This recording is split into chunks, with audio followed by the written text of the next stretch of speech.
reka twongere tubasuhuze bakunzi bacu. ngira ngo mbibutse yuko n'umunezero wacu TV mwebwe mwese abari mu Rwanda, abari mu mahanga, abari ku mbibi z'isi, abari hirya no hino mudukurikiye kandi mukaba mutwumva, reka tubasuhuze kandi tubifurize amahoro n'imigisha bituruka ku Mana.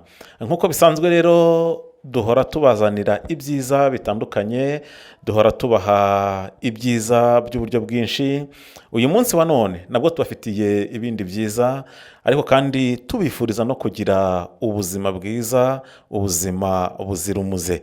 Nk'uko twabibasezeranyije mu biganiro byacu bishize, tujya tugenda tubategurira ibyiza byinshi kandi bitandukanye, kugira ngo abakunzi ba televiziyo umunezero wacu bakomeze kugubwa neza kandi bakomeze kugira umunezero mwinshi.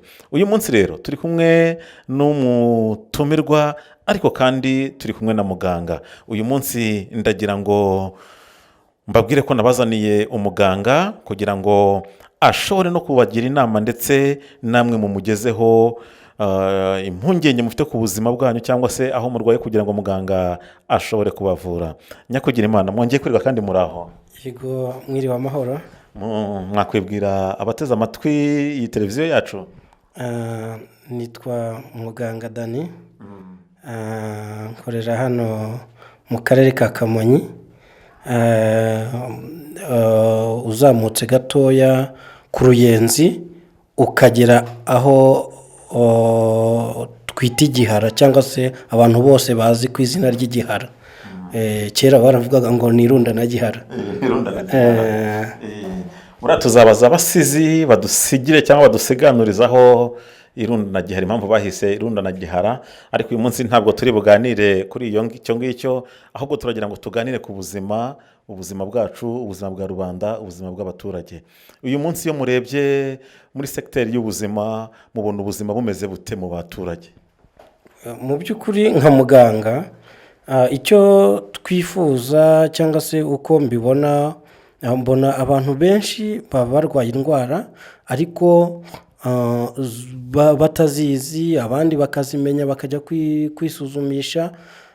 Ariko uyu munsi wa none mbafitiye ikiganiro cyerekeranye n'indwara tubasha kuvura, kandi nkagira n'uburyo inza kubasobanurira ku bijyanye n'indwara ya amibe. Muganga, uyu munsi wa none mbafitiye inkuru y'uburyo jyewe ndi umuganga kandi uzi kuvura indwara ya amibe. Ubundi amibe ni indwara ki? Reka yenda mbanze mbisobanureho nk'uko bimbajije ngo amibe ni indwara ki. Ubundi amibe ni indwara yandurira mu myanda, ari amazi yanduye abantu tunywa, ari ibiryo bidakoze isuku neza, ndetse n'indi myanda ituruka mu buryo bwinshi butandukanye. Noneho ikaba yandura muri iyo mikorobe. Muri iyo mikorobe rero niho haboneka inzoka ya amibe. Inzoka ya amibe iyo imaze gukura itangira kugaragaza ibimenyetso byo kuryana. Icya mbere ni uko umuntu abasha kuribwa mu nda hakamurya rwose, akumva amerewe nabi mu kiziba cy'inda, yaba ikiziba cy'inda yo hasi, ukumva rwose umerewe nabi. Ikindi cya kabiri ni uko umuntu akagugarara, akumva ibyo yariye ntago bibasha gusohoka nk'uko bikwiriye. Noneho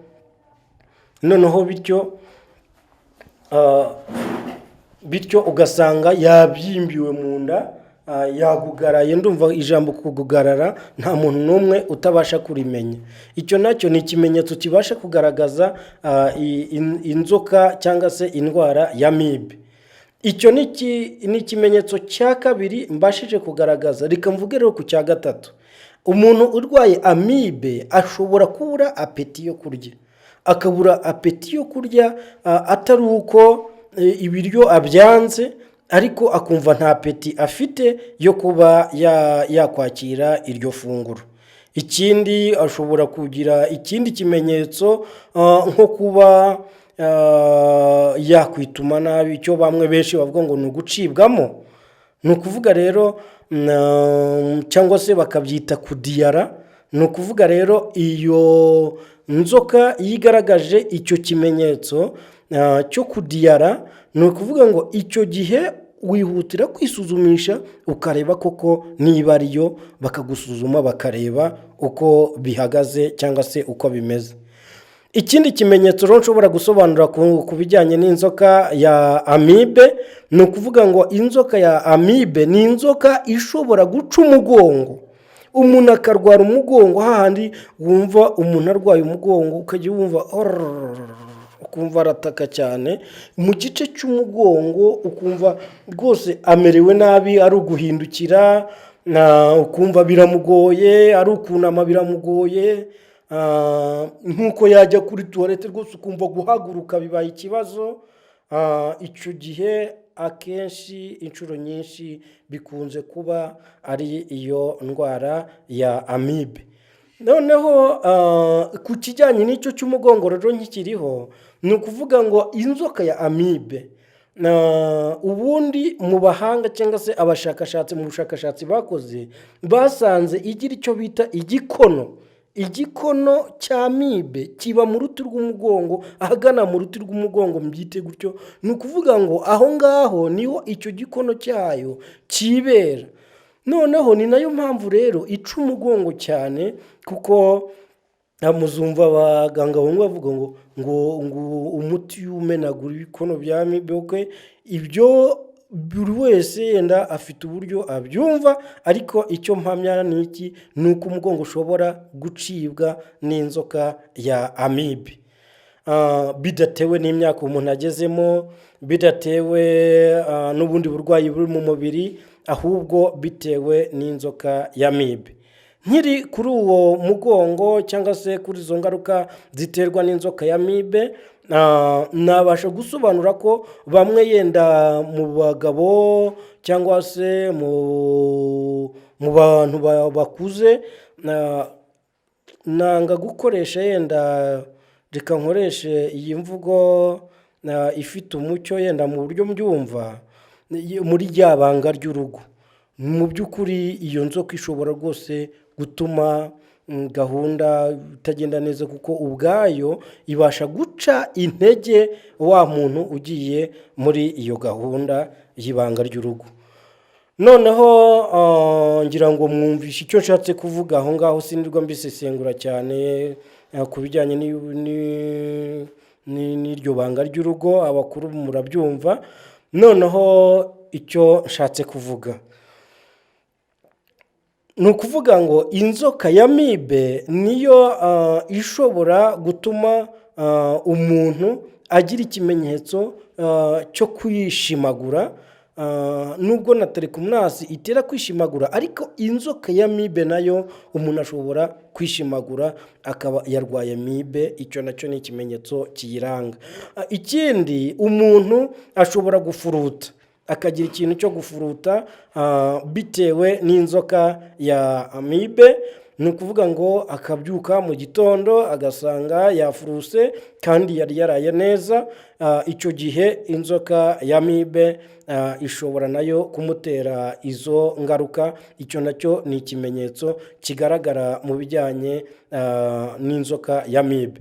Ikindi gikurikiraho nshobora kubabwira ni ibijyanye no kuba yumva agakorora ka buri kanya kadafite irindi shingiro rindi.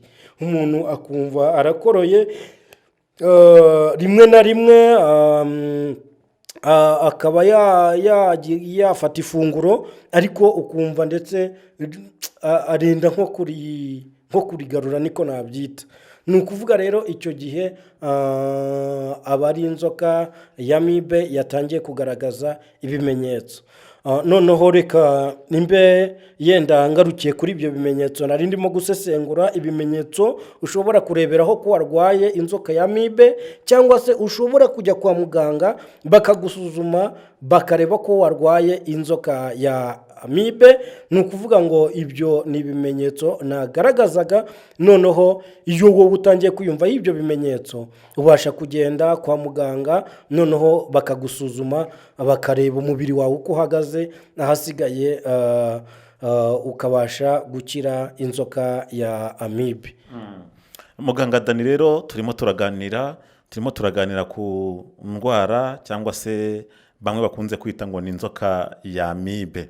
Ngira ngo mwumvise uburyo amibe ifata umuntu, ibimenyetso bigaragaza umuntu urwaye amibe. Ese muga, nta yindi ndwara yaba ifitanye isano na amibe ku buryo umuntu ashobora kuyirwara akibeshya ko ari amibe yarwaye? Murakoze cyane. Ku ndwara cyangwa indi nzoka bifitanye isano nabasha gusesenguraho ni inzoka bita telekomunasi. Ni ukuvuga ngo telekomunasi ni inzoka igira ibimenyetso bijya gusa n'ibya amibe ho bikeya bisanishije n'ibya amibe. Navuga yenda nk'ikimenyetso cyo kwishimagura abenshi barwaye telekomunasi, yenda reka mvuge nko ku gitsina gore cyangwa se kobwa, mbivuge muri ubwo buryo. Ni ukuvuga ngo akenshi inzoka ya telekomunasi bakunda kwishima harya mu mwanya w'ibanga. Ni ukuvuga ngo ukagira ikintu cyo kwishimagura cyane. Ikindi, telekomunasi ibasha gutera ubushyuhe muri wa mwanya w'ibanga n'ubundi nari maze kuvuga. Ni ukuvuga ngo igateramo ubushyuhe bwinshi, ukajya wumva harimo icyokere, icyo nakwita nk'icyokere, cyangwa se ubushyuhe buzamuka kandi bubabura. Ikindi, telekomunasi izana icyo bita ururenda rurenduka rukaza rukamanuka rukaba rwatwika, noneho waza nko gukuramo ka kenda k'imbere. Ni ukuvuga ngo ukabasha kumva harimo n'impumuro itari nziza nk'uko byari bisanzwe uri muzima. Ni ukuvuga ngo ya oderi mbi, ya mpumuro mbi watangiye kumva, nabyo ni kimwe ushobora kureba ukatangira kumenya ko ari ibimenyetso bya telekomunasi. Kandi urwo rurenda narwo navugaga rurababura, umuntu akumva ari kubabuka, akumva amerewe nabi. Ni ukuvuga ngo icyo gihe ubasha kwisuzumisha ukareba ko iyo nzoka ya telekomunasi irimo. Ikindi kandi, nk'uko nabivuze, ni yuko ifatanya na amibe kuba yatera kwishimagura. Iyo nzoka ya telekomunasi umuntu yirwaye burya ni nayo ivaho kwituma ibikomeye, cyangwa se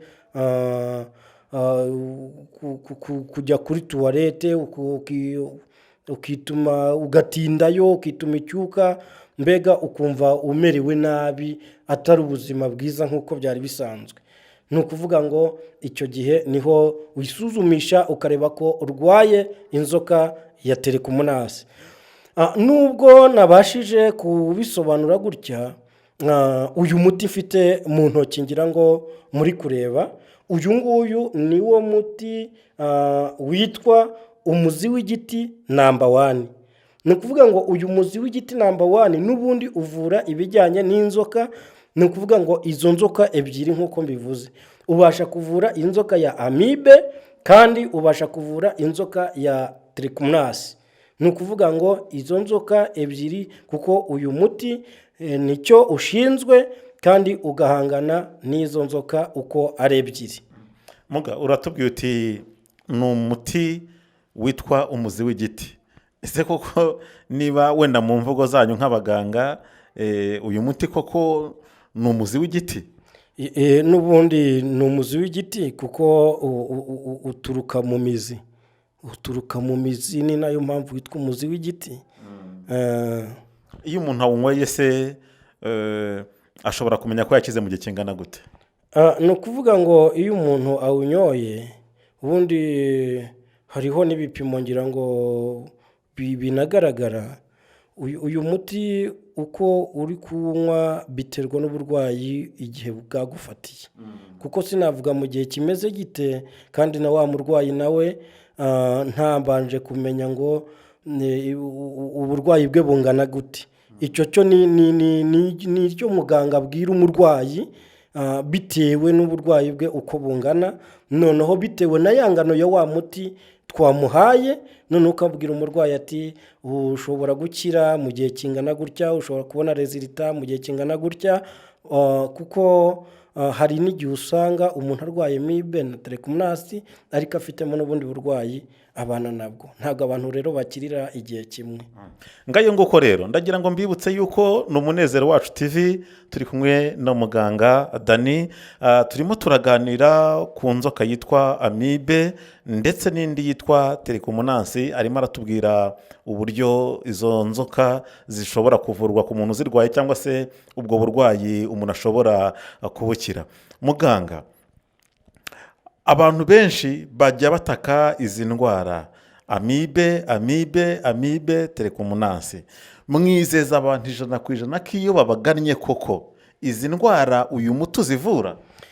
Uyu muti ubasha kuzivura, ndabizeza 100%. Ndabizeza ko uyu muti ubasha kuvura inzoka ya amibe igakamuka mu mubiri, kuko ni umuti mvurishije igihe kinini kandi nagiye mbona ibisubizo byawo byiza. Iyo tuvuye umuntu akaza agashimira akavuga ati narakize, ndagira ngo aba ari ishimwe kuri njyewe no ku Mana iba yadushoboje kuvura. Ikindi kandi mu kiganiro tuza gukora ubukurikira nzakuzanira abahakiriye cyangwa se abakijwe n'uyu muti, noneho mbashe kubazana kugira ngo nabo base naho babaha ikiganiro mugire ibyo babaza, kuko tuvuje abantu benshi batandukanye kandi tukabona igisubizo cyiza, bashima Imana ko babashije gukira inzoka ya amibe ndetse na telekomunansi. Urakoze cyane, uvuze ikintu nashaka kubyibuze kugira ngo jye nk'umuntu ubivuga cyangwa se ubyumva nibonera umuntu umwe mu bo mumaze kuvura iyo ndwara ya amibe. Ariko ntacyo, buriya turararikira abantu kuzadukurikirana mu biganiro bitaha yuko tuzabona ubuhamya bw'abantu uyu muti waba waragiriye akamaro. None muganga, wenda turimo twegera ku musozo kugira ngo dusoze ikiganiro tugiranye. Iri vuriro ryanyu ngo ryitwa nguki? Ryitwa Umuzi. Iri vuriro naryo ryitwa Umuzi? Oya, ntago byitiranwa n'umuti. Ivuriro ubwaryo ryitwa Umuzi. Yego. Noneho umuti witwa umuzi w'igiti number 1. Ivuriro ryitwa Umuzi, umuti ukitwa umuzi w'igiti number 1. Number 1. Hano kwa muganga ni number 1 kwa Dani koko nibyo. Hanyuma rero uti ni umuzi w'igiti number 1, ivuriro ni Umuzi.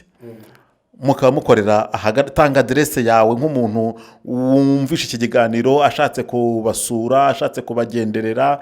Gerageza urangire abantu bataza aha ngaha, twebwe ko twahasuye twahabonye twahamenye, ariko gerageza urangirire abantu bariho batwumva baduteze amatwi, bashaka kuguhamagara, bashaka kuvugisha, bashaka kuza kwisuzumisha, barangira ahantu ukorera nyirizina kugira ngo uwazagera aho gusanga.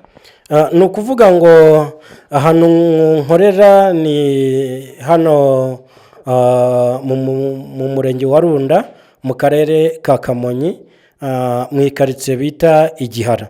Ni ukuvuga ngo nk'umuntu aturutse muri gare ya Nyabugogo abasha gutega imodoka igera ku Ruyenzi, maze yagera ku Ruyenzi akaba yaduhamagara, agafata akamoto k'amafaranga 300 kamugeza muri karitsiye aho dukorera ku isite y'Igihara, mu isantere y'Igihara.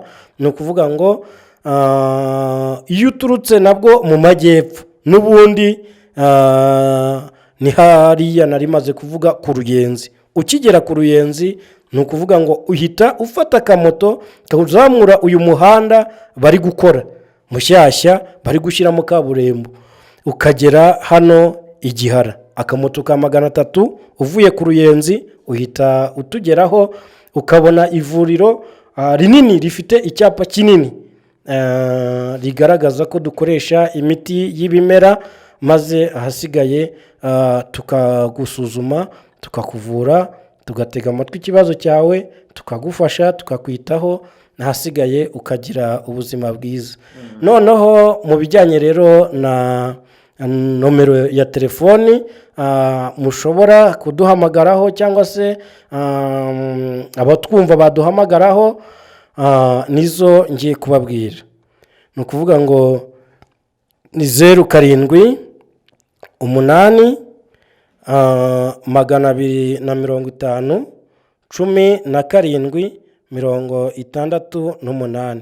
Nongere nzisubiremo 07 8 250 17 68. Izindi nomero nazo z'abafatanyabikorwa dukorana, kuko iri vuriro ni rigari kandi ntabwo ndikoramo njyenyine. Abandi dukorana ni ukuvuga ngo ni 07 82 40 43 73. Maze uyu we mbahaye kuri izi nomero yitwa Karaveri. Ubwo ni ukuvuga ngo ni ubwo buryo tubasha kuyoboraho abantu bakadusanga, maze tukabafasha bakagira ubuzima bwiza. reka mbakomeze mbashimire mwebwe mwese abari bateze amatwi televiziyo umunezero wacu. Mbabwire ko iki ni igice cya mbere cy'ikiganiro tugiranye na muganga Dani. Mu minsi iri imbere tuzabagezaho ikindi gice cya kabiri tuzaba twagiranye. Ndizera ko ntashidikanya yuko tuzakomeza kugenda tuganira, tuzakomeza tugenda tumugisha inama nka muganga, tuzakomeza kugenda tumuvugisha kugira ngo agire icyo abwira abanyarwanda cyangwa se abandi bose bateze amatwi televiziyo umunezero wacu. Muganga, rero dusoza ikiganiro tugiranye, n'icyo babwira abari baduteze amatwi? Abari baduteze amatwi nabashimira cyane, mbashimira ko bakomeje gukurikirana ibiganiro byacu. Ikindi kandi mbifuriza gukomeza kugira ubuzima bwiza. Ariko muganga, ntarasoza gatoya, ngize ikibazo cy'amatsiko. Ubuganga bwawe bwa kinyarwanda, nageze mu biro byanyu mpasanga Bibiliya. Mubihuza gute ko abantu benshi batabyumva kimwe? Mubihuza gute no gusenga? Mubihuza gute no kuvuga ijambo ry'Imana? Mubihuza gute ibyo bintu, kuvura kinyarwanda ndetse n'ibyanditswe byera, mubihuza mute? Ubundi Bibiliya niyo ibivuga neza, iravuga ngo dushoboza byose na Kristo uduha imbaraga. Twebwe ubuvuzi bwacu ni ubuvuzi n'ubundi bushingiye ku myemerere ya Gikristo.